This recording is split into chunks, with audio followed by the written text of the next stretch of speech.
Hallelujah. I said hallelujah. Hallelujah. Kubira mukama engalo eza waggulu. Mukubira engalo ez'amaanyi mukama. Zikubire waggulu ng'omwebaza kubanga atuwadde ekisa. Mwebaze kubanga mulungi. Buli omusembera mu kifo kyo yimusse emikono egyo waggulu. Katonda ffe mukwase ekisiibo kino. Mukwase ekisiibo.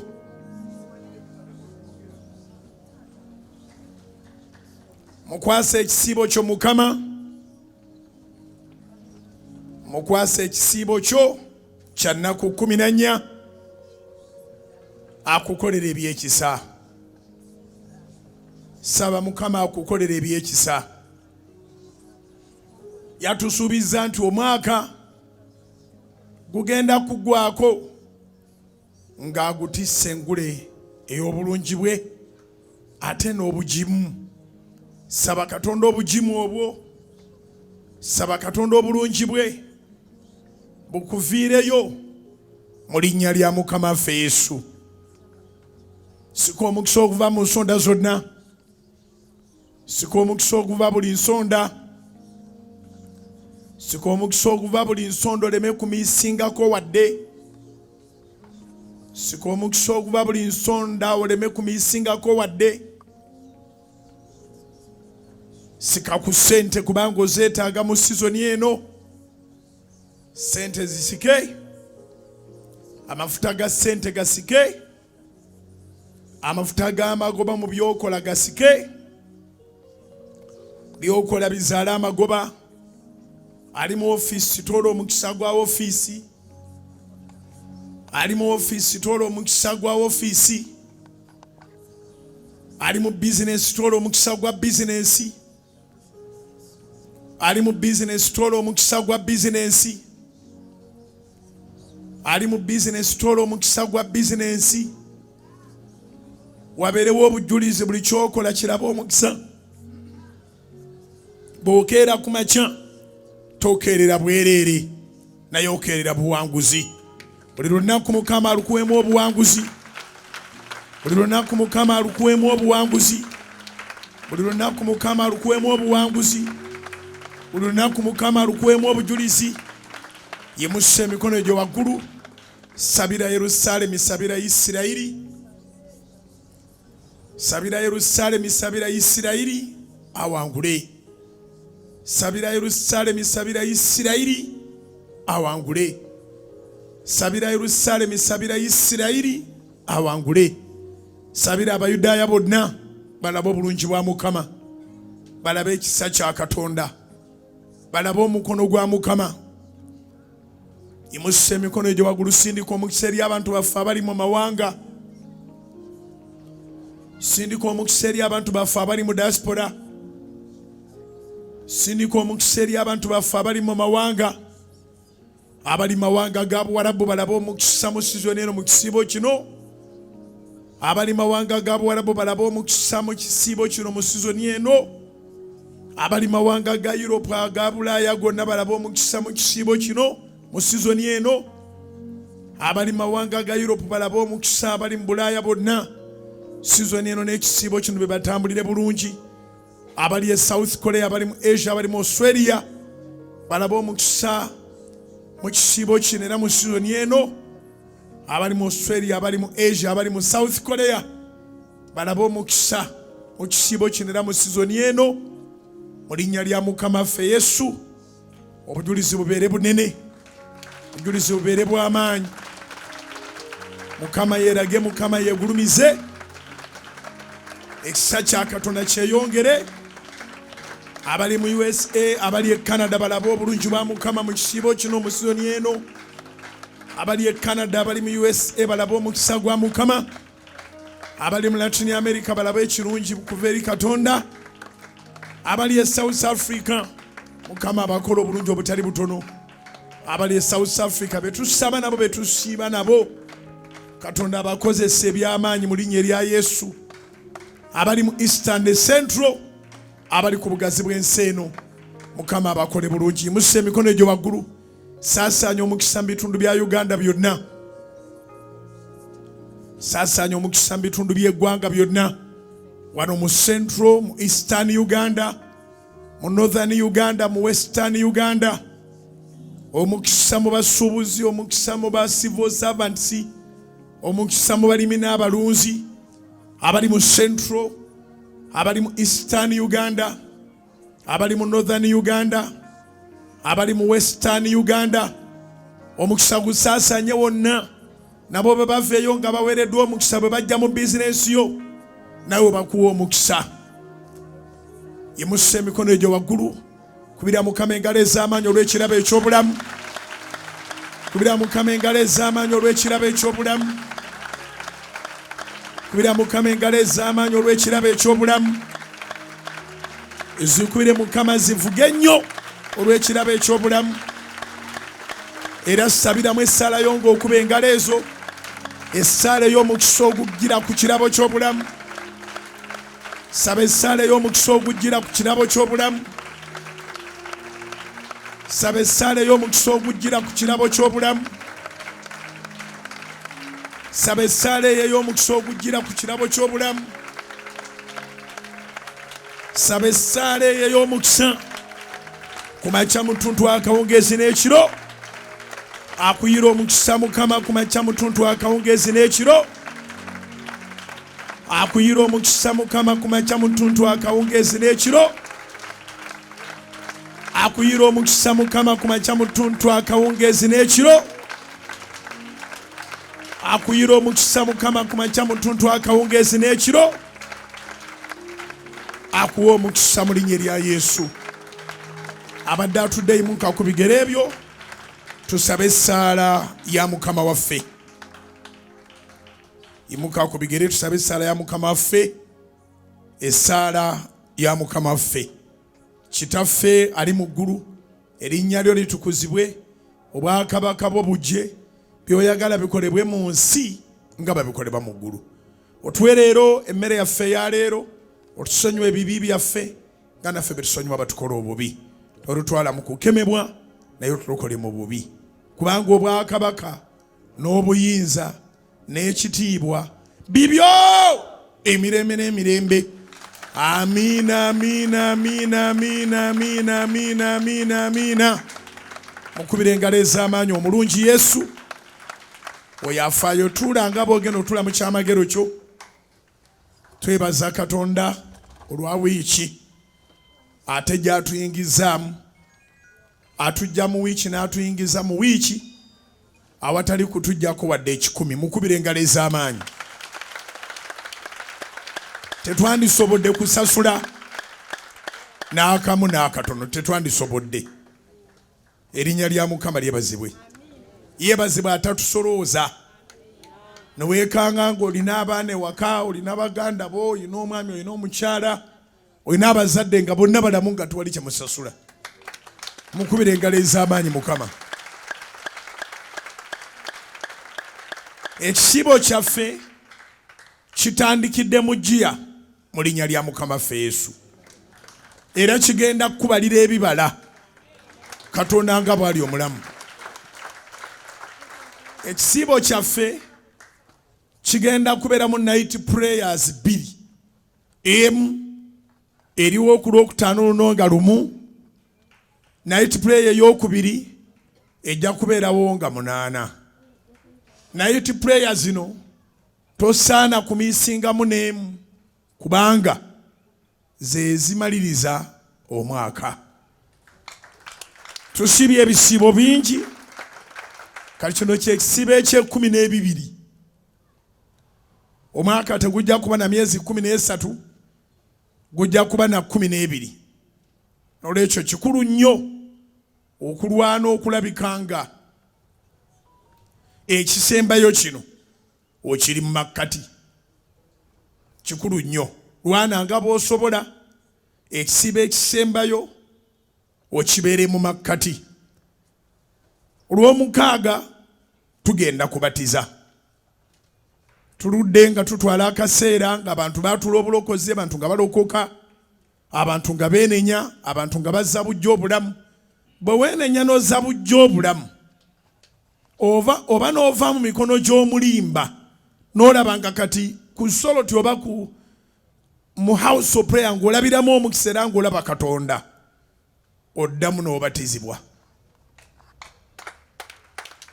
Kasita ogamba nali nnimbibwa gye nali baali bannimba, naye kati mpulira na setolinga, mpulira ne Katonda mu bulamu bwange, omwoyo wa Mukama muwulira, kitegeeza nti kati ogenda kubatizibwa kubanga ozudde amazima we gali. So nja kubanga mbawayo ku masomo g'okubatizibwa, webeera ku soloti ojja kuwulira omugaso gw'okubatizibwa. Naye emigaso gy'okubatizibwa emikulu giri egi ebiri. Ogusooka kwe kuba nti bw'okkiriza, ate era okkiriza okwegatta ne Yesu mu kufa kwe, mu kuziikibwa kwe ne mu kuzuukira kwe. Baptism is a symbol of death, burial and resurrection. Kyova olaba bwe tuba bakubatiza, ogalamizibwamu mulamba nga bwe bandibadde bateeka omulambo mu ntaana. Kaakati bw'omala n'ovaayo n'obbulukuka, ekibaawo awo Katonda agamba nga bayogera ku mutabani we Yesu ng'amaze okubatizibwa Yokaana bwe yava mu mazzi, eddoboozi ne liva waggulu ne ligaa nti oyo ye mwana wange gwe njagala ennyo, mumugonderenga. Bw'omala okubatizibwa oweebwa ekirabo nga gwe Mwoyo Omutukuvu, Katonda bw'agamba nti mumugonderenga, ayinza okuba tatugambye nti tufukamirenga mu maaso go, naye aba ategeeza buli muzimu teguddamu okumanyiira. Kubira Mukama engalo ez'amaanyi. Aba ategeeza buli muzimu gukuule gutya, gukugonderenga. Awo olugendo olwo luba lutandise. Era Yesu bw'amala okubatizibwa, awo lwagenda mu ddungu. Tiyagenda mu ddungu kunoonya Mukama, atandika obuweereza nga tannabatizibwa. Ogwo gwe mugaso ogusooka, nti bw'obatizibwa oziikibwa wamu ne Mukama waffe Yesu, n'ozuukira wamu naye. Bw'omala okuva mu mazzi, okuggyako nga wali osumbibwa bubi era nga tuwayigirizibwa bulungi lw'osobola okuddamu okukola ebyensi. Naye bw'oba wayigirizibwa bulungi era ng'osumbibwa bulungi, kasita ova mu mazzi, kabibere by'ekika, kabibere bya bukojja, kabibere bye bakusindikira, kabibere by'osanga, biba tebikyakulinako maanyi kubanga Katonda aba yakkoneramu nti gwe mwana we gw'ayagala era agonderwe. Ogwo gwe mugaso ogusookera ddala ate nga mukulu nnyo. Omugaso namba 2, nti gwe yakkiriza wafa mu byensi. N'olwekyo weetaaga kutambula ng'omuntu omupya bw'ateekwa okutambula, si kutambula ng'omukadde bwe yali atambula. Weetaaga okufuba okulabika nga oluvannyuma lw'okufa ku kibi, ate tobeera awo. Omuntu yenna bw'afa alina okuziikibwa aleme okufuuka ekizibu owunya ku kyalo kwonna. Era kyova olaba omuntu tateekwa kutiisatiisa nti bw'olifa tebagenda kukuziika. Bw'oba ofudde teweegayirira, bw'oba tebaagala kuwunyirirwa balina okuggyawo. So bw'omala okufa olina n'okuziikibwa. Ogenda okuva eyo ng'omwenge gw'obadde okyawulira nga ayagala, sigala gw'obadde okyawulira nga ayagala, ebyedda by'obadde okyawulira nga ayagala, nga kati oli kitonde kijja ddala ddala ddala ddala ddala. So Mukama waffe kyava agamba mu Matayo 28, Matayo essula 28 olunyiriri olw'e 18, 19 n'olwa 20. Matthew chapter 28, verses 18 to 20. Matthew chapter 28, verses 18 to 20. Egamba bwetu. Yesu najja n'ayogera nabo ng'agamba nti mpeereddwa obuyinza bwonna mu ggulu ne ku nsi. Ako nno kakulu era kamaakinge. Ofubanga nnyo nga buli ky'olina mu mikono gyo kikuweereddwa mu ggulu ne ku nsi. Ekireetera abantu okuzikirira, okugwa n'okuva mu bulokole kwe kuba nti bye bafunye babifunye ku nsi. Naye ng'eggulu liga nti oyo yamanyi kye yabijja. Mujjukire nti Mukama ffe Yesu bw'ayingira mu ddungu asiba ennaku 40, ebikemo gye byamusanga eyo. Mu kisiibo tukemebwa nnyo, naye amaanyi ga Katonda bwe gasinga eri okulabikira. Eyo ebikemo gye byamusanga, Setaani n'alyoka amugamba fuula amayinja omugaati olye. Buli lw'ofuula amayinja omugaati, Mukama si yaba akuwaddeyo, si emmere gye yatuwa. Emmere gye yatuwa si yakufuula amayinja mugaati. Omugaati mugaati, amayinja mayinja. Awo waafunira ekikemo ekirala ekiri mu Luka 4, olw'okutaano, olw'omukaaga, olw'omusanvu n'olw'omunaana. Ekikemo eky'okumulaga obugagga bwonna obw'omu nsi, Luka 4, lwakutaano, lwamukaaga, lwamusanvu, olw'omunaana wakyeyambulira. Omulabe n'amwambusa n'amulaga obugagga bwonna n'ebitiibwa by'omu nsi mu lutemya lw'ekikkowe. The enemy took Jesus for temptation, and he showed him all the treasures, all the fame, all the glory. N'amugamba ebyo byonna ebitiibwa n'obugagga kimu nkuwa bw'onvunnamira. Olunyiri olw'omunaana, Bayibuli egamba nti Yesu n'agamba nti gwe Setaani dda ennyuma wange. Kyawandiikibwa nti osinzanga Katonda omu yekka era omwagaliranga ddala n'omutima gwo gwonna. Kaakati Yesu ekyo kye yabuuka kye kirya abaana b'abantu. Abaana b'abantu baagala ssente, tebaagala kirala. Baagala bitiibwa, tebaagala kirala. Era bangi be tumanyiiko ne be tutamanyi, abafunye obugagga ne tutumu, n'amanyibwa kumpi ensi yonna, n'amala n'afa. Kubanga Setaani ebyo abikuwa in the exchange of your soul. Yesu kyava ayogera mu kitabo kya Matayo essula ya 16 olunyiriri olwa 26 nti kiri kugasa ki okulya ensi yonna ate n'ofiirwa omwoyo gwo? Y'oli gugula naki? Kiki ky'oliwaayo katoddemu ogugyeyo? So abaana abato bafunye sente, bafunye ebitiibwa, abalala bali mu ba celebrities, ayimba oluyimba nga telulina makulu naaka, ne lukwata akati ensi yonna, n'obuuza nti yazimba ki? Kiki kye yateeka mitima gy'abantu ekyali kizimba balyoke baagala oluyimba nga bo tebawuliramu na kizimba, naye nga luyimba luhiitinga, luwanukayo omulundi gumu nga nenyini awanuseeyo. Kati Yesu yagaana okutwala ng'eggulu terikoonyeemu, kye mbadde ŋŋamba. Awo abalala bwe babayitira abasiru, laba Falo oyo, laba omusiru oyo, ogwo omukisa gujja kutya n'enguleka. Emikisa ogwa Mukama guliko ekigambo nti gwe gugaggawaza so tegugattibwako buyinike.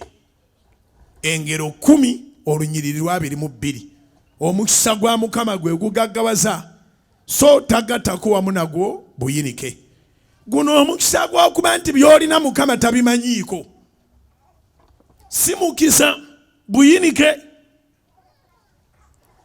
Mukama kyavaaga nti ogugwe tegugattibwako buyinike. Proverbs 10:22. Amakulu gakya drawings line. Waliwo abalala abatwala emikisa nga batutte buyinike. So Yesu yagaana okutwala omukisa oguliko obuyinike. N'asigala awo ng'alinga omwavu, n'atambula mu nsi ng'alinga atana kitiibwa, ne bamuyigganya nnyo kubanga yagaana okubeegattako. Naye finally n'alyoka akifunanga eggulu likonyeemu. Lwananga nnyo buli kyofuna eggulu libeere nga likonyeemu. Good success is when God has endorsed your blessings. Chiwandiike, good success is when God has endorsed your blessings. So when you are blessed in heaven and on the earth, then you are blessed. But if you are blessed on the earth alone, you are not. And it's also another shame and a pity to be blessed by God and then you have nothing here. Katonda bw'akuwa omukisa, osobola okutambula ng'oliko omukisa, naye olw'obugayaavu bwo omukisa gwo ne gutabeera active mu nsi n'otabamu na kintu. Kyova olina okukola ennyo. Bw'akuwa omukisa kola. Kyagamba mu kyamateeka olw'okubiri 28 olunyiriri olw'omunaana, Deuteronomy chapter 28 verse 8. Agamba nti n'alagiranga omukisa okuba ku ggwe, n'awanga omukisa emirimu gy'emikono gyo, gy'okoma okuzinga emikono n'onyooma emirimu oba n'ogaana okukola, omukisa Mukama aba yagukuwa ng'ekizibu tekiri wuwe, ekizibu nga kiri wuwo. So kyova olaba Yesu yaweebwa mu ggulu ne ku nsi, naye ennaku ze yamala ku nsi tezaali za kugayaala. Kizibu nnyo okubalira Yesu mu bagayaavu. Kizibu nnyo okubalira Yesu mu banafu. Kizibu nnyo okubalira Yesu mu batakola. Kizibu. Toyina bw'oteeka Yesu mu batagasa. Waliwo abamubuuza nti gwe nga towummulako, n'abagamba nti omwana w'omuntu talina waateeka mutwe. Ebibe birina obunnya n'ebinyonyi birina ebisu, naye omwana w'omuntu talina waateeka luba. Bw'oba tonnagenda diipu mu Bayibuli oyinza olusa byakusaaga, naye temulowooza nti nzija n'enjogera bwogezi nammwe. Nemba nga njogera buli lunaku ng'okyagala okumpulira. Abali mu butale, abali mu maduuka, abali mu midaala, abali buli wantu wonna, abali mu ofiisi waggulu eyo, abamu balinda kiro, tasobola kwebaka bw'amala ennaku 2-3 nga tampuliriza, nga ndeese ekigambo gy'ali awulira bubi. Naye sisobola kuleeta ekigambo ekyo nga mbeera neebase. Ekinjawula ku balala, otulo si mugabo gwange. Buli wembeera ne bwemba nsirise, muli munda, mu mwoyo gwange, mu bwongo bwange, mubaamu olunyiriri. Ng'olunyiriri olwo, amagezi Mukama ge yampa gali mu kuluvuunula, nga n'amagezi n'amaanyi ag'Omwoyo Omutukuvu nago gampa version ey'eggulu. Bugenda okukya ku makya nga waliwo ekibaddewo. Neebaka tebakulima nti seebaka. Naye ate okwebaka kwa mirundi ebiri. Waliwo okwebaka okuli nakyo nti everyone must go and rest. Ne wabaawo okwebaka nga ne bw'oba obeera otunula era oba weebase. Kansubire nti olina ky'oyiga. Waliwo okwebaka okuli nakyo, ne wabaawo n'okwebaka nga ne bw'oba otunula era weebase. Ntera okuyigiriza abavubuka bizinesi kubanga nze nali mukozi wa bizinesi nnyo. Naddala aba kapito omutono mmanyi omukozesa. Kati abalala nga beesunga kulya Christmas, sente bazirye bazimalewo. Abalaba abateebase balengedde dda back to school.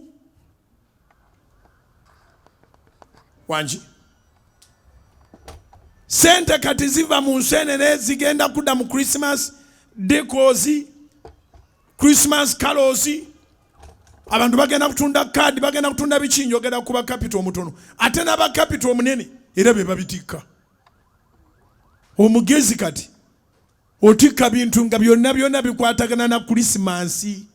Bugatto bw'abaana, biteete eby'abakazi, biteete eby'abawala, ebintu eby'ekiwalawala, ebyo byonna eby'ekikazi. Kubanga mbabuulira amazima, due to the authentic research that I did, nakola research mu biseera bye nali nkoleramu obusuubuzi obw'amaanyi ennyo.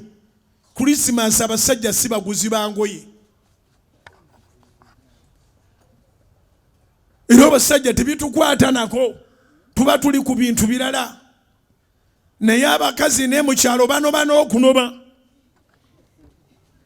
Toyina kadde ya Christmas, tafunye gomesi ya lunaku, muyinza obitulamu basenga. Abakyala n'abawala n'abaana abo bateekwa okwambala. Era gwa stocking ng'olina boutique, ffe tuveeko. Abasajja bapulaningira ekitono, kubanga tuba tulina famire ze tulabirira, ate tuba tutunula n'eri maaso. Omusajja gwe mutwe gw'amaka. Omukyala ajja kuteekateeka abaana ne lisiti agimanyi, ebyokubazaayo ku masomero, naye omusajja yagenda okunoonya fiizi. Musajja yagenda okunoonya fiizi. Era ndooza ne kino nkibagambe, kubanga bwe sikibagamba tujja kwongera ofuna generations enfu. Mwe abawala abaagala abasajja abaakolamu, osalawo oyagala gwe mubeera naye awo obudde bwonna, oba oyagala akola ng'obudde bw'alina ojja kubu appreciatinga.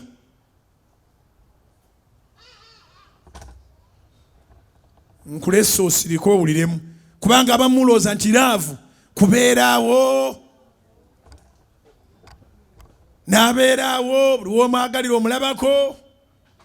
Oyagala ebirungi ate oyagala n'okulaba ku musajja. Kati osalawo, bw'oba oyagala kulaba ku muntu naye ng'ate musekererwamu, ate ng'oyagala kulaba ku muntu ate ng'amalako nnyo, mwegadanga n'eggulu ne lifunako kopi. Kati awo manya nti obwavu mu buyise. Abasajja abavaliyu tebalina budde bwe mwagala. Naye ate obudde bwe balina bukulu nnyo. Kozesa akadde k'oba ofunye. Akadde k'oba ofunye tokakozesa kwesungusula. Olina essungu lya wiiki namba, abadde bize nnyo. Omwegayirira nange nteeka mu mirimu gy'okola. Nteekaako nange mu pulogulaamu y'omwoli, ebinfudde bize byonna bibyo. Ebifudde omwami bize byonna bibyo n'abaana bo.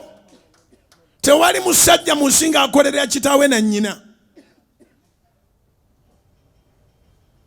Gino si misingi gyennyini, misingi. Tewali musajja ku nsi ng'akolerera kitaawe na nnyina.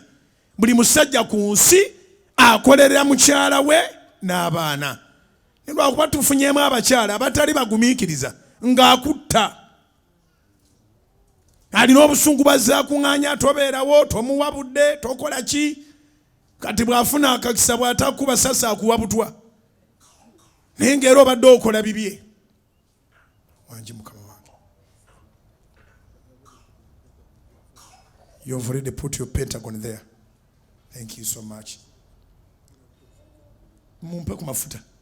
Because we have started praying and fasting. And Father, in the mighty name of Jesus, I dedicate this anointing And I pray that you fill it with the power of the Holy Spirit. My brother has been the first today to be anointed. He's running to do his boss's work. Bless the works of his hands. You have promised us that we are going to end this year enjoying your goodness and your abundance. I pray that the anointing he receives, it gives him to enjoy your goodness, Father, and your abundance. In the mighty name of Jesus, I have dedicated this anointing. May you go and see the hand of God in the name of the Father, the Son, and the Holy Spirit. Genda okole.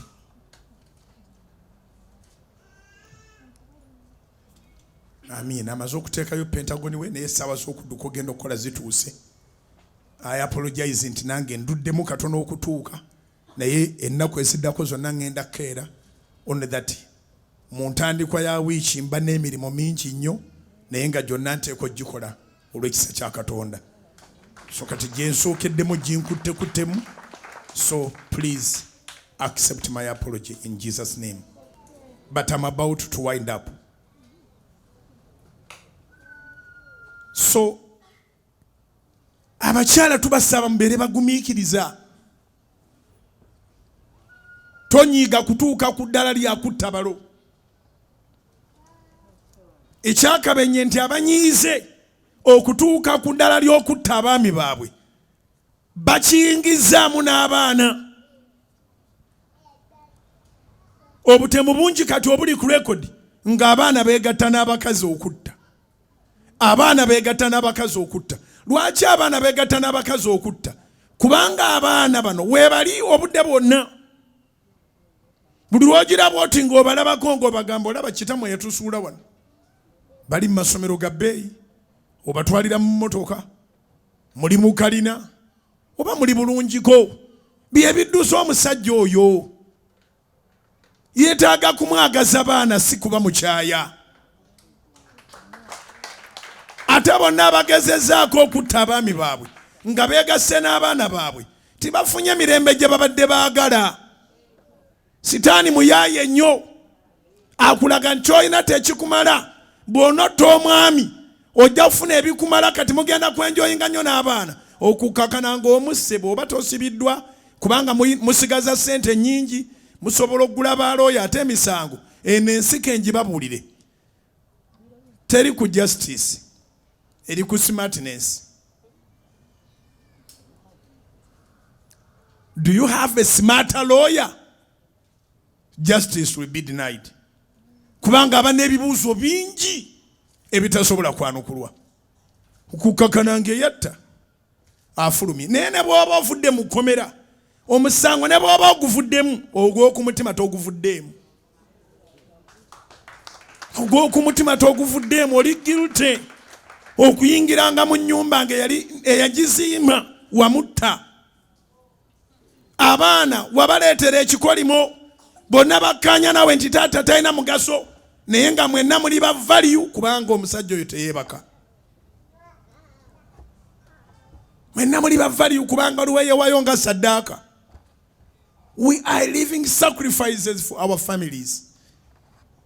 Era ne bw'oba tosse musajja era ajja kukusooka okufa kubanga hasolinga nnyo ayita mu bintu bingi. So mbeegayiridde temweyitira bwannamwandu n'abaana basula mu bwamulekwa kubanga baba ma time. Tosobola kufuna time na bulamu bulungi. Kiwandiike. Tosobola kufuna time emala ate n'obulamu obulungi. Abatanafumirwa ekyo mukiige. Mulekerawo okwebakanga n'abakozi, kwebaka ne ba driver, kwebaka ne ba gym instructors, kwebakana buli muntu yana gwosanze mu kkubo ngero owulira oli justified. Ate oba oli taliiwo. Kati baba taliwo ekitalya mmere enkiweeki. Beera ng'embwa, genda nga weegaba mu ngeri ya ggobe. Naye ffe tetuli bisolo, ffe tuli bantu. Olw'okubanga tuli bantu tulina judgment day. Judgment day buli kya busiru ky'okola ejja kikuteera mu maaso.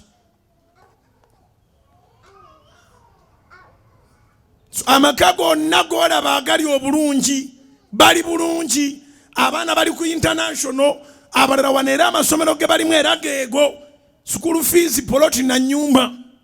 Omanya nti omusajja teyeebaka. Twatuuseyo tutya? Yesu teyawummula. Obulokozi buno bwe tulimu tebwali bwa kuwummula. Kubira Mukama engalo ez'amaanyi. Obulokozi bwe tulimu tebwali bwa kuwummula. N'akamu n'akatono. So yakola misana na kiro. Yawummulangamu ak'omubiri. Naye mbeegayiridde sizoni bw'ebanga eneekulamira, obwongo bwo bubeere ku bintu eby'amakulu. Teweebaka ng'otunula. Saawa zino bw'oba tolina bizinesi ya mwaka gujja mu mutwe, oli mu nnaku y'amaanyi. Saawa zino oteekwa okuba nga olina bizinesi y'omwaka ogujja mu mutwe. Nga bwe ngambye nga ngamba baganda bange ne bannyinaze bahasula basitwagola bajjuwa kaali. Kati tupulaningira bucket school. Apparently business eriwo yansene egenda okuddako ya Christmas decorations. Ezo nga zifuluma buli kasende kojjayo. Kati suubula ebitabo nga tebannabiseera obitereke. Webase. Kakati Katonda agaba omukisa ogutalina buyinike eri abateebase. Agugaba. Bw'oneebakamu katono ne bw'onooba mulokole ojja kutandika obulogo. Obulogo not necessarily nti omuntu agenda mu ssabo. Abalogo bangi.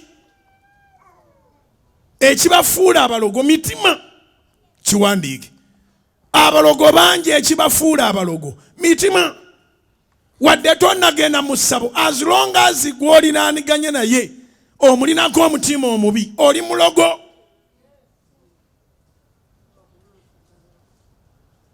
Era mu kaseera katono ogenda kutandika musalako ebigambo.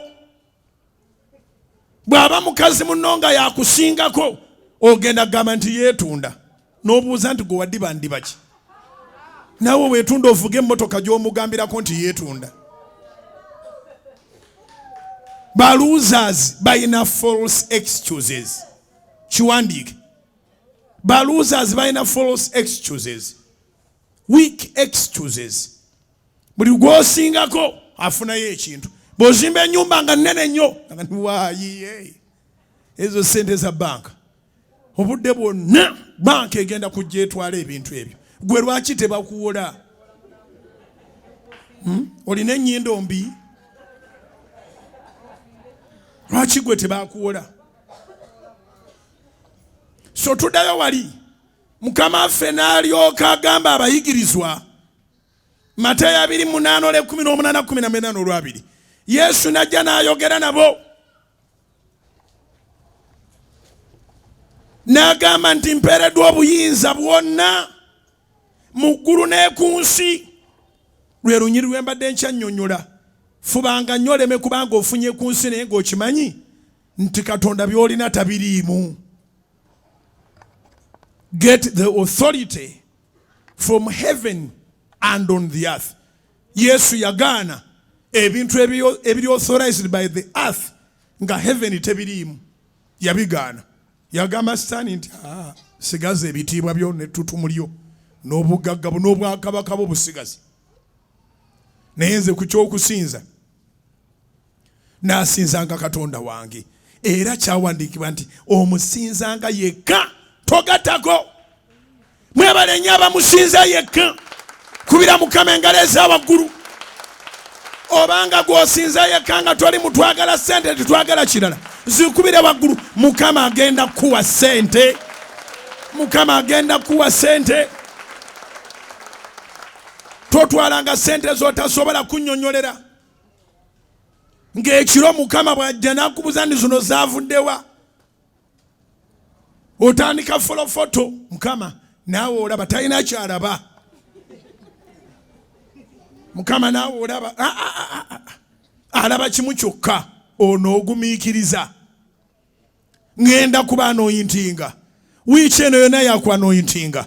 Night prayer genda kuba yakwanointinga. Saturday ngenda kera kubabatiza. Sunday ye Sunday sose mu December nja kuba anointinga muntu ku muntu nga nkutuukako nangiri obulungi bwa Mukama ne abundance. God's goodness and abundance. God's goodness and abundance. God's goodness and abundance. Friday no tosule walala wonna mu buliri bwo. Jangu ku Canaan land this Friday. Ye Friday gudawo eno njirabanga olugi. It is the first day of December and it is the first Friday. Egenda wera night pray ye good day we mikisa jonna. Jangu we yolere mikisa ku Lwokutaano. Nabagamba bwati kale mugende mufuula amawanga gonna abayigirizwa nga mo babatiza okuyingira mu nnyera ya Kitaffe n'Omwana n'Omwoyo Omutukuvu nga mbayigiriza okukwata byonna bye nabalagira mmwe era laba nze ndi wamu nammwe ennaku zonna okutuusa emirembe gino ne girigwawo. Yesu tuli naye emirembe n'emirembe. Waali wano olwaleero, waali wano abali ku Soloti FM, waali abali ku Soloti TV, waali abali ku ttaka lya Kanani, waali amuwulira ku bengalo ez'amaanyi, amuwulira ku bengalo ez'amaanyi. So tusimbudde nga tusimbulidde mu njia nti n'okubatiza kwa maanyi ku Saturday tujja kusimbula ku Kanani saawa 11:30 service njja gimala saawa 11. Emmotoka zitandika okwolekera bali swimming pool. Oba walokookerawo oba walokookerawa, nsaba okutegeeza nti Yesu ali ogwo. Tebali babiri. Ve Kasese gwawulira, ve Fort Portal, ve Mbalala, ve Jinja, ve Mbale, vawa Tororo. Jangu nkubatize ate ng'omaze kusomesebwa. Ogenda kusomesebwa oyambala amaanyi. Amaanyi tegava mu mazzi, amaanyi gava mu kumanya. Izikubira ddala oba osazeewo. Amaanyi tegava mu mazzi, amaanyi gava mu kumanya. Kubanga bangi abagenze mu mazzi nga tebategedde kye bayingiddemu ne bavayo ne bakola obwenzi, ne bavayo ne bakola obufere, ne bakola obubbi. Bapasita ababbi basinga obungi bannyikibwa naye baalinga abagenzi okuwuga. Naye Yesu bwe yannyikibwa bangi abaali bayita mu Yoludaani, naye Yesu yali wanjawulo. Naawe ogenda kukka mu mazzi obeere wanjawulo mu linnya lya Yesu. So okwewandiisa okubatizibwa 15,235 si zange za kwegaggawaza, naawe okiraba sirina kyenzaagaza. Tusasulako swimming pool, nanyini swimming pool abala mutwe gwe tunyika. Bw'oba olowooza nti 5 nnyingi, gendako mu swimming pool ekuliraanye ogenda owugireyo labe zema nakusasuza. So tusasulako swimming pool, ate ne tusasulako n'emmotoka ekutwala okugenda gye tugenda okubatiriza. Tosasula, ziba kuziri 5. Tuyita taxi ne ziyiika wano nga gwogugwo gwakuyingira kutuula na kutwala kutuusa. Wabula bwe tumala okubatiza tetuddamu kutikka, ziba zaaweddewo. Bwe tumala okubatiza awo ng'olinnya ezikutwala ewammwe oba ogenda okola oba wa, totugamba nti njagala ezintwala eggayaaza, nedda. Oba nnyina gwe njogera naye. So 5,000 ezo tuzisaasanya wooli ne ziggwawo olusi twongera nako. Naye tetuyinza kukisusaawo awo. Ojjanga n'engoye ez'okukyusizaamu. Kubanga okubatiza okutuufu kwe kuli Yesu kwe yabatizibwa. Obanga Yesu yatutubikibwa, obanga Yesu yannyikibwa naggweramu, oba okubatiza okulala kwavawo okw'okujja n'akabakuli ne babatiza abantu nga 3 nga akabakuli tekawedde namu. Kabakuli buzi 2-3 mu kyenyi. Ekigambo baptism kiva mu Hebrew Aramaic, eri gye kiva kiri baptizo. Eno gye kyajja era tekikyuka. Baptism kitegeeza immersion, kitegeeza kututubika, kitegeeza kunnyika. Omuntu akusammuliza atya amazzi n'akuga nti akunnyise. Ate kubanga era ekigambo ekyo kitegeeza kuziikibwa. tetusobola kuziika ng'oyimiridde ne tukutonyezaako obutaka bubi ne tugaa nti omulambo guwedde okuziika. Kale bakyala mmwe wiiki eno bw'oba oyagala enviiri tozifaako nnyo kubanga tujja kunyika enviiri tetuzaagalako boneti. Mumanyi okuddira enviiri ne muzisabika n'oziteekako ekiveera oba ekyo kye mugira kye mutungisa ekyalastika kye muteekako kye bayita boneti nolowooza tugenda kukubatiza ng'oli mu boneti. Nedda bambi. Tukubatiza ng'oyambadde bulungi engoye zo naye ng'ebigere temuli nga tobadde stokisi nga n'omutwe gwo tekuli kintu kirala. So bw'ovaamu togamba twakwonoonera enviiri. Ogenda kuba ozuukiridde obugagga mu linnya lya Yesu. Ogenda kuba ozuukiridde obugagga mu linnya lyani? Erya Yesu. Kubira Mukama engalo ez'amaanyi. Tokkiriza kumalako omwaka nga tobatiziddwa.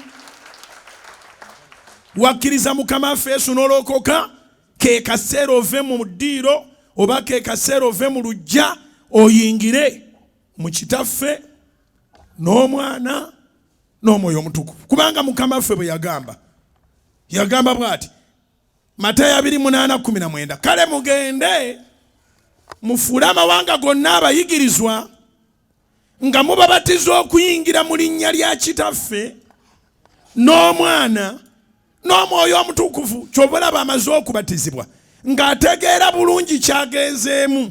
Tebamuwambye nga kabbebi.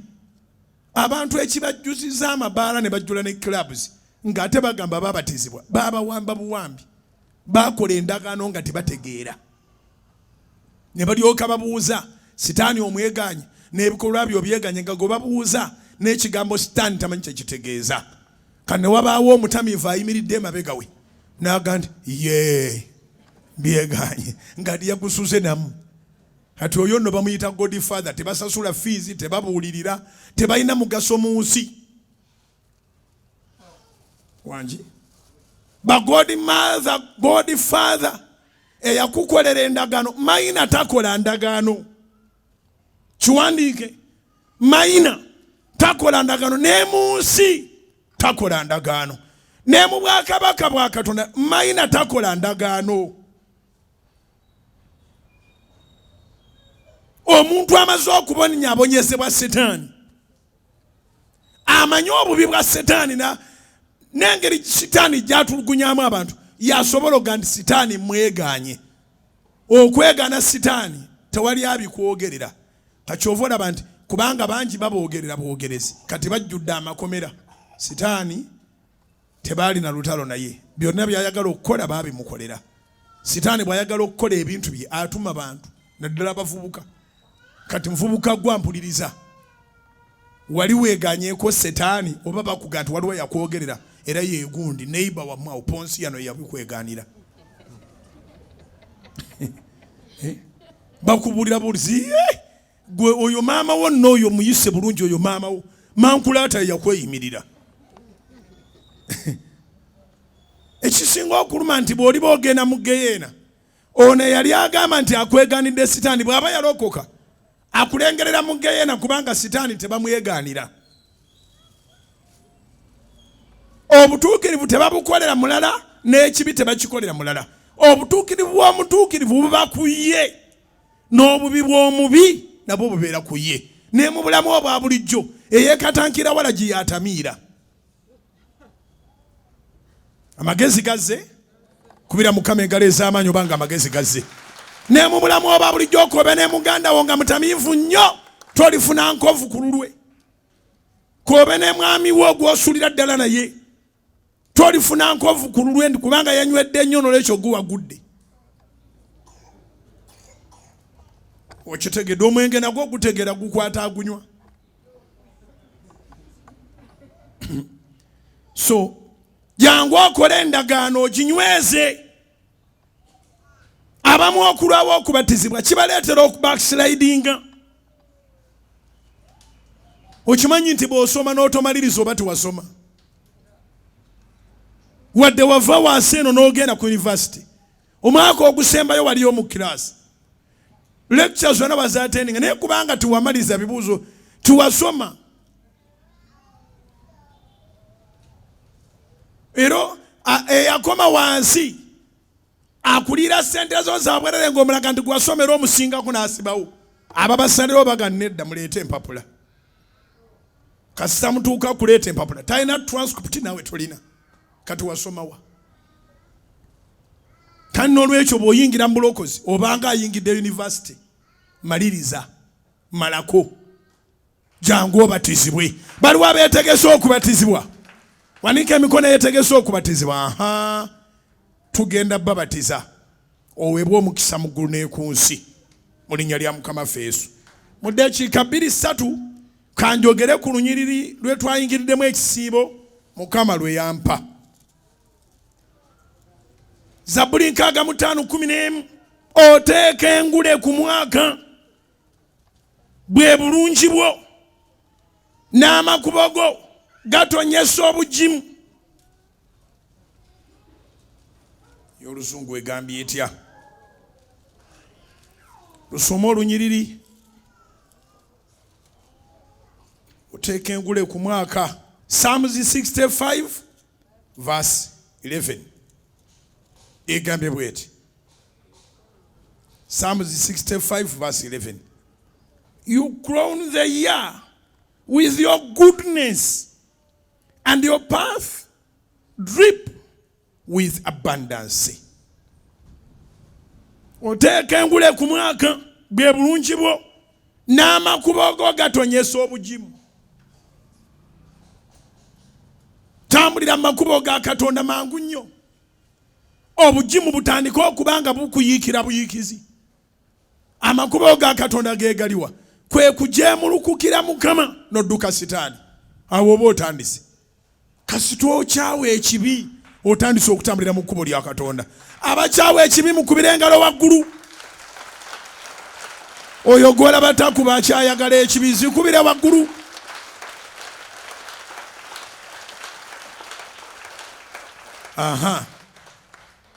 Then waliwo n'ennono za Katonda. Ennono ebigobererwa ebikolebwa mu Katonda ng'okuba nti bw'onoonya ssente n'ozifuna Katonda agamba nti ofunyeyo omutwalo akenda kalye tematema akenda ojjeko z'olya ojjeko z'osevinga osevingire future 10 limu bwe liti 10 ofunye mutwalo Katonda yagalako 10 okuwayo ekimu ky'ekumi kujeemulukukira Mukama n'omugamba Mukama mu sizoni eno nange mpeeramu omukisa nja kubeera mwesigwa miliyoni bwe ngikwata nange emitwalo 10 nja kugiwaayo. Abamu babeera beesigwa nga zikyali ntono bufuna emitwalo 3 10,000 nyangu za kuleeta n'osigaza 2 obuziwe bujja kufuna miliyoni 3 miliyoni 3 olina okwata miliyoni 10 aga obanga agenda okuleetako eruweero miliyoni 3 n'ozitunuulira ezizo zisigadde miliyoni 207 naye sitaani ekibalo kye simanyi bwe kibeera akulaga nti olaba zino 207 zino tezikumala ne Mukama akirabo obadde n'ebizibu bingi Mukama naye akirabo olina okwekubako enfuufu kaakati olaba Mukama si mubi kati ku luno lwokka kwatako ekirabo kya mitwalo aga 5 ate pasita bw'anaaziraba 5 ajja kusanyuka naye ng'osigaza miliyoni 29 n'emitwalo 5 ezitali zizo. Abundance ya Katonda erondoola abatambulira mu kkubo lye. Wangi abundance ya Mukama erondoola abatambulira mu kkubo lye. Bw'oba otambulira mu kkubo lye ne bw'osanga stumbling block oyimirira n'otunula waggulu n'ogani Mukama nga ntambudde bulungi ng'ekimu ky'ekumi nkiwaayo kino kikyate ekyagala okujja mu kkubo lyange teri kintu kibinga kutuuka kubanga osanze ekizibu nga yandibadde ayimuse ensinga eri Mukama otandika kujjukira bubbi bwo. Ofunye obuzibu ku mirimo oyagalaga nti Yesu neno jjukira ndi omushuma agamba atya ye agamba mu kitabo ekisembayo mu ndagaano enkadde kitabo ekisembayo mu ndagaano enkadde Malaki endagaano enkadde eriko ebitabo 39 nga n'ekisembayo bakiyita Malaki bw'okivaako peegi endala bagikuwa namba otegere nti oyingidde endagaano empya era ya Mukama ffe era omulokozi waffe Yesu Kristo.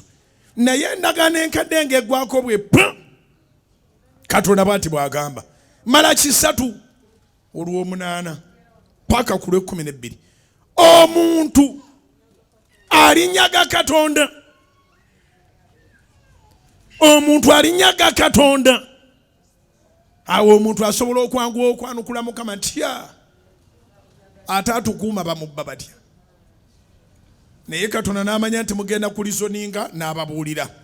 Naye mwe munyaga nze, naye mwogera nti tukunyaga tutya, gwe liiso ddene akuuma byonna. Munyagako ebitundu 10 n'ebiweebwayo. N'akangula ku ddoboozi olunyiri olw'omwenda, mukolimiddwa ekikolimo ekyo. Kale nga lwaki we wakulira ekikolimo? Lyako ezizo. Mukolimiddwa ekikolimo ekyo kubanga munyaga nze. Eggwanga lino lyonna muleete ekitundu eky'ekkumi ekiramba mu ggwanika. Muleete ekitundu eky'ekkumi ekiramba mu ggwanika.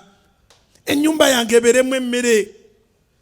N'alaba nga kizibu kijja bakalubiriza naga nedda munkeme.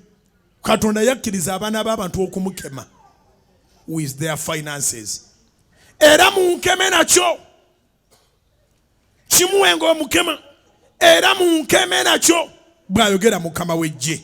Obanga siri baggulirawo ebituli eby'omu ggulu ne mbafukira omukisa ne wataba na bbanga bwe gulijja. Era ndinenya omuli ku lwammwe ebintu byammwe tebijja mala galibwalibwanga bityo. So talizikiriza bibala bya ttaka lyammwe, so n'omuzabibu gwammwe teguli kunkumula bibala byagwo mu nnimiro. Entuuko nga tezinnatuuka bw'ayogera Mukama w'eggye. Era amawanga gonna galibayita ba mukisa kubanga muli b'ensi esanyusa bw'ayogera Mukama w'eggye. Lwakuba ndi ffe tuba tukyalina byetuluubirira. Olw'ebyo byetuluubirira tulabanga abatannaweebwa mukisa, naye amawanga gonna gatuyita ba mukisa. Oba otegere kye ŋŋamba? Bw'oba okyalina ggoolu ng'olina ekiduuka kyoyagala okwongerako, waliwo akataka k'otannaba kusasula, olina akasenge koyagala okwongera ku njuuyo, oyagala kukyusa ntambula ove mu ntambula eno ebadde ekutawaanya ofune entambula eddako, oyinza obutamanya sitetasi wootuuse. Era kizibu nnyo omugagga okubanga ye yeeyita omugagga. Abakulaba be bakuyita omugagga. Amawanga gonna gali bayita ba mukisa. Janga sente za Mukama muzizo. In other words, ne bw'oziremera ogenda kubeeranga mu malwaliro. Teri abeera mu malwaliro n'abaana n'abazzukulu buli kaseera n'ayitibwa wa mukisa. Teri abeera mu bizibu bya buli kaseera ate n'abanga lwayitibwa wa mukisa. Olina obuyinike. Lwananga nga bw'osobola otuukirize ekigambo kya Katonda.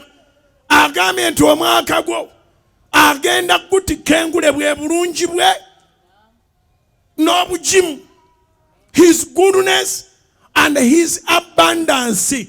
Weeyigirize nga tolina gwe weebuuzizaako okujjanga ekimu ky'ekkumi n'ekiweebwayo omuzizo, kubanga kyekisembayo obutono by'osigaza bye bingi. Singa yali agambye 50% era twandibadde nga tugiwa. Bwe yandibadde agambye nti yeye 190 sinsi ye Katonda 10 ye yaffe, kiki ky'ogamba? Era 90 wandigiwaddeyo. Naye Mukama nga bw'ali omulungi yagamba no, ku mutwalo gwe nkuyambyeko okuyigga lyako 9 1,000 luleete mu nyumba yange mubeeremu emmere. 1,000 luleete mu nyumba yange mubeeremu emmere. Ku mutwalo leetako 1,000. Ku mitwalo 10 leetako omutwalo. Ku miliyoni emu leetako emitwalo 10. Awe bikalubira awe bitandika okulinnya. Ku miliyoni 10 leetako miliyoni 10. Ku biliyoni emu ezo zo omuntu wakiri afa kansa naye nga takutte kimu kya 10 kya biliyoni. Asooka n'apima ekkanisa aziteekemu eriwa. Gwe mu bulamu bw'olaba zijjaamu naye bw'onoonya ekkanisa munoziteeka buli kanisa tezijjaayo.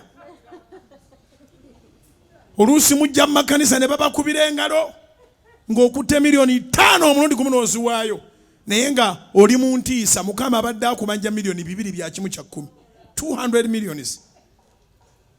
Ne boogera ku butebe n'oga nti bwonna mbuguze miliyoni 7. Ensi n'ekuba enduulu eggulu ne liraba omubbi. Kubira Mukama engalo ez'amaanyi. Ngambye eki? Ensi n'ekuba enduulu. Bannange wangaala n'abaana b'abaana babasindikira ekikolimo. Kubanga Mukama agambye mukolimiddwa ekikolimo ekyo. Kubanga munnyaga nze. Tuddemu tusomewo. Malaki 3:8 9 10 11 12. Omuntu alinyaga Katonda naye mwe munnyaga nze. Naye mwogera nti tukunyaga tutya. Munnyagako ebitundu. Munnyagako ebitundu ebye10 n'ebiweebwayo. Mukolimiddwa ekikolimo ekyo. Kubanga munnyaga nze eggwanga lino lyonna. Muleete ekitundu ekye10 ekiramba muggwanika. Ennyumba yange ebeeremu emmere ne accountability Mukama yagigaba. Tokiwaayo ate n'obuuza. Siringa awolereza abasumba. Gwe omulimu ogugwo weetikula omusango. Tobeeranga mu kakuukulu akabuuze eyawammwe gye musabira naye ekimu kye10 pasita akiteekawa. Obadde osuubira nti mu kyaki mulimu amayembe agazitwala. Kubira Mukama engalo ez'amaanyi. Ffe tetuli mu ssabo. Sente ze muleeta ffe tuzirya. Mwali muzeeko wano ne mbaga ndi muleete tusonde sente za biru y'amazzi ga wano. Toilets temuziraba si nnyonjo nnyo. Waliwo lw'otuukayo n'ogamba nti amazzi gaababuze. Tulina biru za mirundi 2 wano. Wali wammanga ne wano waggulu. Amasannyalaze mugalaba engeri gye tugakozesaamu. Waliwo ayinza okumpaako obujulizi nayimirira wano ne mbagamba mutuwe ku sente z'amasannyalaze. Eri ayinza ogamba nti amasannyalaze gaavaako ne mbagamba automatic generator ffe temuli mafuta. Mumpe ku mafuta. Waliwo eri anebeeko nga nkyogera. Gwe waayo osirike. Kubira Mukama engalo ez'amaanyi oba amagezi gaze. Zikubire waggulu mu linnya erya Yesu. Naye mwembeebaza mwebale kubeera beesigwa. Katonda agamba omwaka ogenda gumalako n'engule y'obulungi bwe. Omwaka ogenda gumalako n'obugimu bwe. You are going to complete the year in the middle of his goodness and his abundance. The key to that store is in your hands. A tithe and an offering is a key. Because he has said that you test me in this. You give your tithe and see if I will not open for you. So your tithe, your offertories are keys. You test me in this and see if I will not open for you the floodgates of heaven and pour out so much blessings that you cannot have one room to contain it. Kuyira omukisa nga twana nawo okuteeka. Abamu amalo kiwaayo alowooza nti azuwadde mu ssabo oba mu bintu bya kifuusa adduka mu kisenge alabe oba sente zaayise mu nnyumba. Si kyagamba Mukama.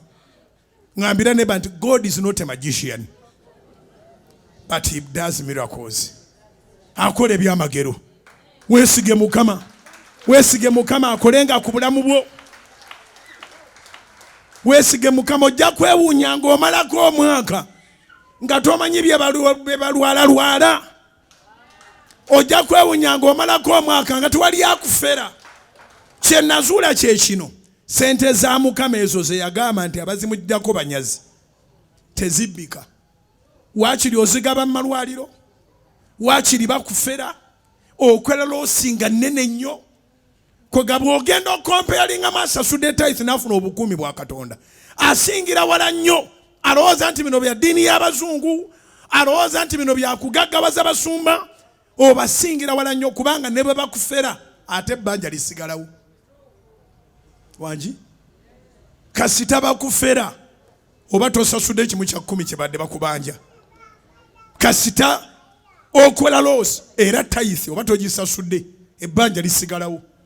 Buli kizibu ekikubaako ne bw'olwala ne bakuggyako obukadde bumeke buyindi oba tosasudde tithe, ekikolimo kibi nnyo.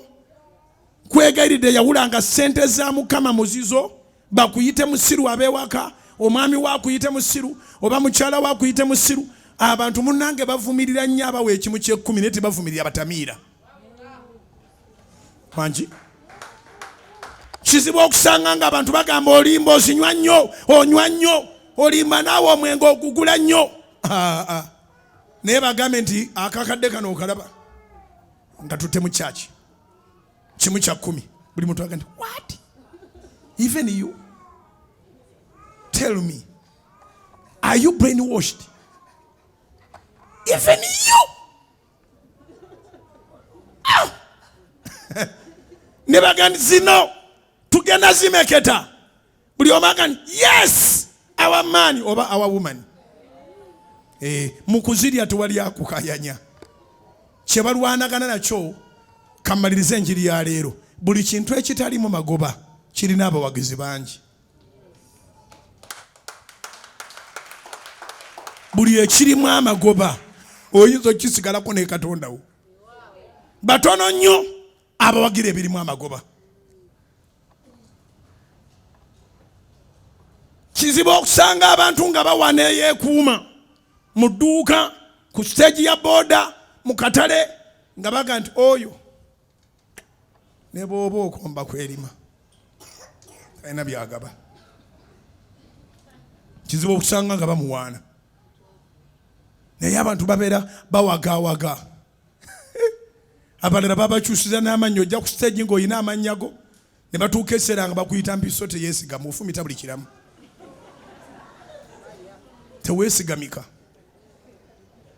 kuba amagezi gazze. Era bakulabira n'eggwala ne bali kusigira kyali waffe taliiwo. Kino ekitiba kitisinga kimusanzeewo, mukubire ku ssimu. Halo, oliwa emaali? Oliwa gwe? Emaali eriwa nayitawo, naye n'aleeta boda speedi oba taxi oba ki, n'abuuza era zibanaga nti ekuttaawo. Baba bali awo ng'ajja aguluba nayo. Bakuwaana mu ebyo. Ensi bw'olaba ekuwaana omanya okola bya busiru. Ebyobusiru abantu babiwagira. Naye ebyamagezi obisigala mu bwogu. Kale nsaba osala amagezi olwaleero okumaliriza omwaka obulungi. Mukama musabe, mugambe Mukama kinkolera esizoni eno, sijja kubbako wadde ekikumi eki, ogenda kumalako bulungi. Mbaagaliza omukisa gwa Katonda, mbaagaliza ekisiibo ekirungi, mbaagaliza ekisiibo ekifundikira omwaka mu maanyi. Katonda abasanyuse, abaggulirewo enzigi, agaziye ensalo zammwe, pulaani zammwe azituukirize, mulabe ekisa kye mu ngeri ey'enjawulo. Wabeerewo obujulizi obuteegaanika. Katonda abasanyuse, abakole bulungi. Akuviira yimusa emikono obeeko omukisa guweesabira. Yimusa emikono obeeko omukisa guweesabira. Abamu eyo yebadde enjiriyo, osobole okuyingira mu abundance ya Katonda ne his goodness. Wadde weetaaga kujjukiza tuwaliwo ekyokukola si kulya buli, naye Mukama yasala bulungi n'agamba ekinene kirye, ekitono kinaamumala. Nsaba Katonda akole bulungi mu linnya erya Yesu. yimusa emikono mubulire pulaani za Desemba. Olwokutaano lwa wiiki eno ye Friday ggulawo Desemba. Tuli bakusula ku Kanani nga tukoowoola Katonda. Si byakunina, si byakusaaga, si byakunaanya. Mubuulire engendo zo, mubuulire amakubo go. Musabe atambule naawe. Naawe otambule naye. Agende naawe, musabe akukulembere. Musabe akukulembere. Kubanga era bw'onookwasa omaze okukola resolution ogenda kubeera mwesigwa. Bw'onookwasa ogenda kubeera mwesigwa. Toyagala kubeera Mukama bayita babbi, ate toyagala kubeera mwabo Mukama bagambye nti bagudde mu kikolimo wakati olw'okunyaga tithes and offerings. Musabe ne bw'omusaba akawumbi kamusabe, yimusa bulungi emikono waggulu, giteege nga giri ready to receive. Mugambe ngenda kubeera mwesigwa. Muleete amafuta g'abantu bano ngasabire bafune amafuta amabereberye mu kisiibo kino. Sika omukisa ogwo ogusooka mu wiiki esooka. Sika omukisa ogwo ogusooka mu wiiki y'ekisiibo esooka.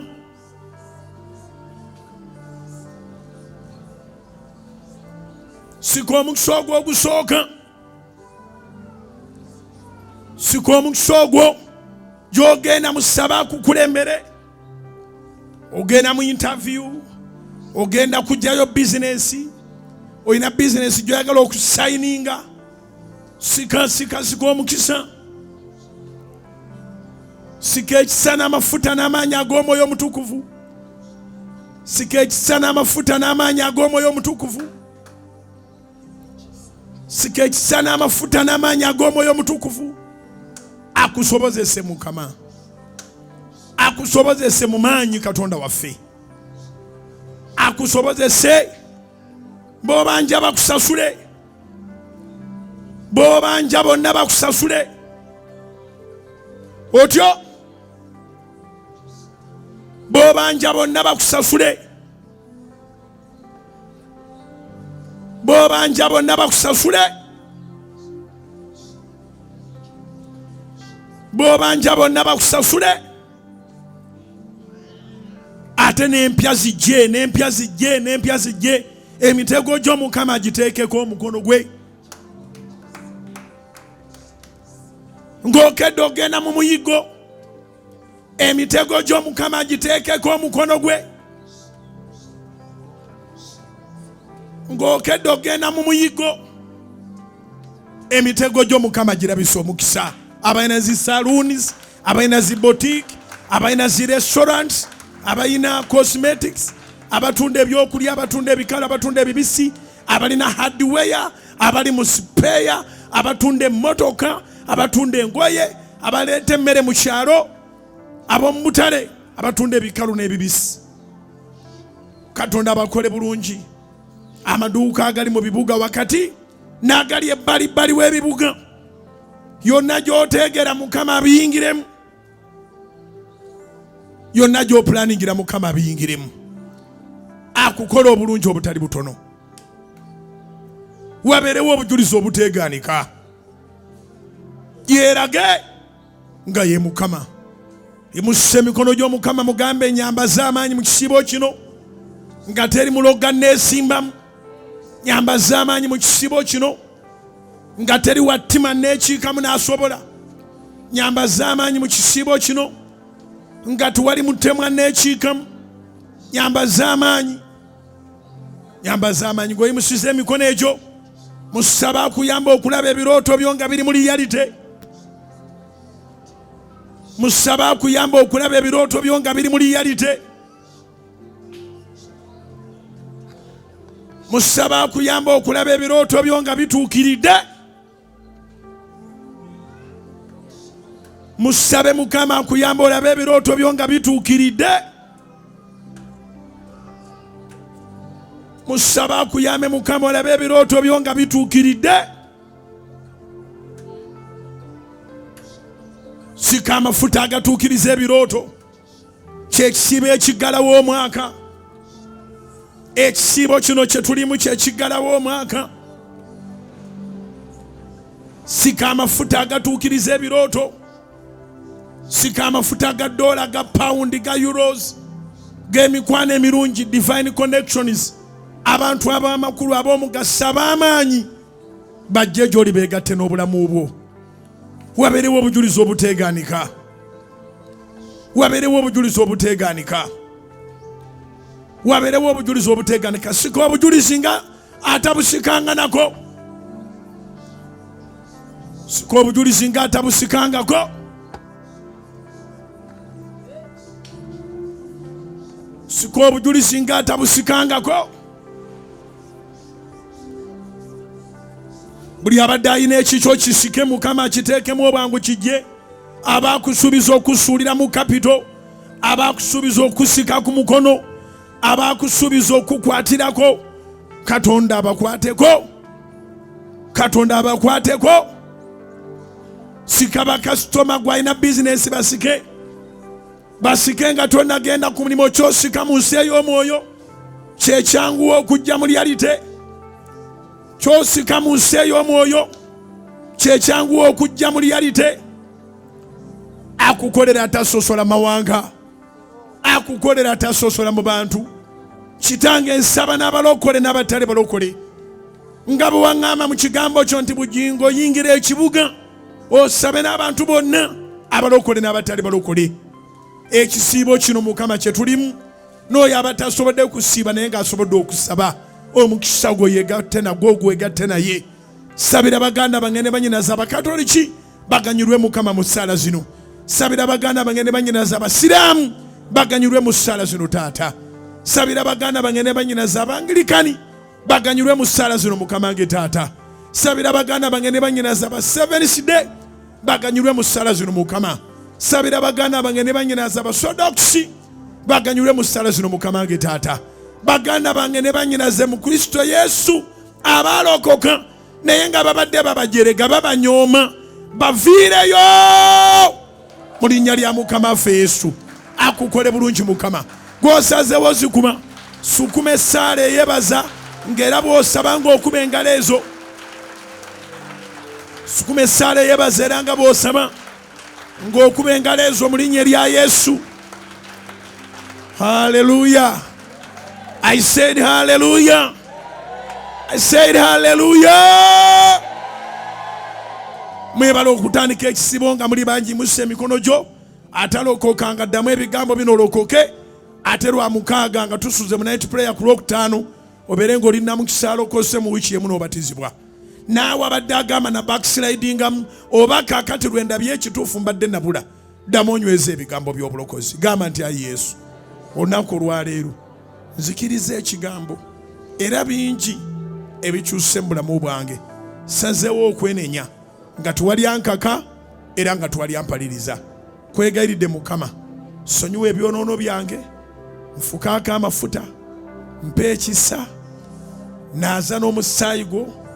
Endagaano zonna ze nayingizibwamu, ze neeyingizaamu, ze neekolera, zonna nzeekutuddeko, eziva ku Adamu ne Eva, ez'ekika, ez'ebukojja, ebiva mu relationship ze nali mbadde nazo, byonna mbyekutulako.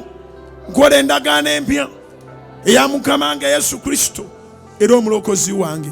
Ate njikola nga ntegeera bulungi, nsazeewo n'omutima gwange okwebwa obutuukirivu.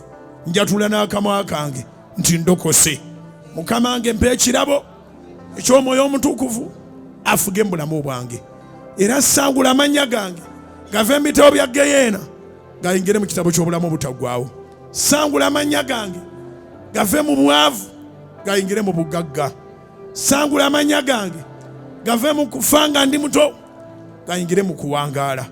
Amannya gange ayi Mukama gajje mu kulemererwa gateeke mu kuwangula. Kwegayiridde Taata wange, kyusiza ddala obulamu bwange. Oli mwesigwa nange nfuula mwesigwa mu buli kigambo kyonna. Ndokose, ndokose. Yesu webala oli Mukama wange era omulokozi wange emirembe n'emirembe. Amiina zikubire waggulu mu linnya erya Yesu. olwokutaano no night prayer ey'amaanyi ku Kanani ate nga bukedde ku makya tubenga tugenda ku Saturday okubatizibwa. Kwata ensawo y'okwata ekipa y'amafuta, kwata money pass y'okwata wallet y'okwata amasimu go, kwata business card zo, kwata business item, kwata invoice book oba receipt wanika tukirize Katonda. Kwata ebisumuluzo oba bya picha oba bya motoka oba bya dduuka oba bya saluuni, situla ebintu ebyo waggulu. Kwata passport y'okwata permit ebadde yabulwa emirimu. Kitange empaya amafuta gano mu linnya lya Mukama waffe Yesu gapakiremu amaanyi buli gwe ngateekako alaba obulungi bwo ate n'obugimu. Your goodness and your abundance. Amafuta gano Mukama gapakiremu amaanyi mu linnya lya Mukama waffe Yesu. Kwebaziza Kitange abeera omulamu era omwesigwa kubanga ogapakiramu amaanyi. N'ago gonna ge basitudde, ago gonna ge basitudde Mukama, abali ku radio n'abali ku TV, abali ku social media app, abali ku YouTube, abali ku Facebook, abali ku TikTok, amafuta ge basitudde gapakiremu amaanyi. Bano bonna abali ku ttaka lya Kanani mafuta gabe gapakiremu amaanyi. Abakedde abali mu mayumba gabe mafuta gabe gapakiremu amaanyi. Ensawo zaabwe, money pass zaabwe, wallet zaabwe zijjuza amaanyi. Leka wabeerewo obujulizi Mukama, buli kye batadde maaso g'essimu ezo zivugireko amasimu amalugera ag'omugaso ng'awudde gana amafuta mu linnya erisinga amannya gonna erya Mukama waffe Yesu. Mukama otuwa ekisa mu wiiki eno esookedde ddala mu kisiibo olwokutaano tugenda kusuula wano mu maaso go ku Kananiland. Kitange omulamu era omwesigwa waŋŋamba nti Bujjingo tolekanga yosaala nga tosabire bantu favor. Kyenva mbasabira favor, extraordinary favor, the favor that attracts miracles like a magnet, irresistible favor, the favor that none of our enemies, none of our adversaries can be able to contradict or resist. In the mighty name of Jesus, the Son of the living God. Omukisa gwa Mukama gwegatte n'obulamu bwammwe. Alwane n'abo abalwana nammwe, awakane n'abo abawakana nammwe, akwate engabo n'akagabo abawangulira entalo zonna mu Kristo Yesu Mukama waffe. Mbasabira omukisa ova mu nsonda zonna, ogw'omu masekati, ogwa Kitaffe n'Omwana n'Omwoyo Omutukuvu, mukisa ogugagabaza ogutaliiko buyinike gutwale. Kitange omulamu era omwesigwa, abantu bano waŋŋamba nti bensaba nabo libafuula akalango, bafuula akalango akataliko dispute yonna mu linnya lya Mukama waffe Yesu. Weebale Mukama kubanga buli gw'ofuula akalango agenda kuleeta bangi mu bwakabaka abaleetera obulokozi mu linnya lya Yesu. Kikubeeko era osikirize bangi in Jesus name. Kitwale wiiki yonna yakusaba nakusiiba ne night prayer togireka. Olw'omukaaga kubatiza weeteeketeeke. Mbaagaliza ekisiibo ekirungi. Shalom shalom. Ali ku Solo TV ne Solo FM sigalako. Bw'obanga olina obusobozi obuwayo ekimu ky'ekkumi, bw'obanga olina obusobozi obuwayo ekiweebwayo, tokakkibwa, towalirizibwa, nedda. Owulira ng'oyagala kuwaayo kimu kya kkumi, owulira ng'oyagala kuwaayo kiweebwayo, ng'oli ku Solo FM, ng'oli ku Solo TV, kankuwa essimu z'oba okozesa. Kubanga naawe oli kitundu ku Solo Media era ku House of Prayer. Essimu z'oba okozesa 0 mukaaga 0 musanvu emirundi 3 8 emirundi 3. Essimu z'oba okozesa okusindika mobile money, okuwaayo ekimu ky'ekkumi oba ekiweebwayo ng'oweereddwa omukisa era ng'oyagala House of Prayer ne Solo Media bigende mu maaso. Kozesa 0760 777 for tithes and offerings. Oba kozesa 0708 000003. Oyinza okozesa 070 00000 emirundi 5 esembyayo 3. Essimu ezo zombi zireeta amannya gange Bujjingo Aloysious. Osobola okukozesa MTN Momo Pay, osobola okukozesa MTN Momo Pay ng'onyiga ku ssimu yo star 165 star 3 hash. MTN Momo Pay onyiga ku ssimu yo star 165 star 3 hash. Bujjingo bekusaba merchant code. Merchant code yaffe eri 64 47 57. Merchant code yaffe eri 64 47 57. Ereta manyaga Soloti television. Wera yawo. Osobola okuba nga oyagala kukozesa Airtel Money Pay. Oba yagala kukozesa Airtel Money Pay kitegeeza nti gwe onyiga star 185 star 9 hash. Airtel Money Pay onyiga star 185 star 9 hash. Bujjingo naye ejja kusaba merchant code yaffe. Merchant code yaffe ku Airtel Money Pay eri 152 1955. Merchant code yaffe ku Airtel Money Pay eri 52 19 55. Merchant code yaffe ku Airtel Money Pay eri 152 1955. You can use those avenues to pay your tithes and your offerings. May the Lord bless you as you do it from the bottom of your heart.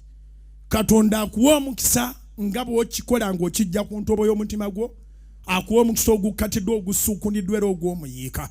Twongere okuweereza Mukama mu house of prayer nga naawe y'otoola omukisa. Twongere okuweereza Mukama ku Salt Media naawe eyo ng'otoola omukisa. Mukama abawa omukisa. Shalom, Shabbat.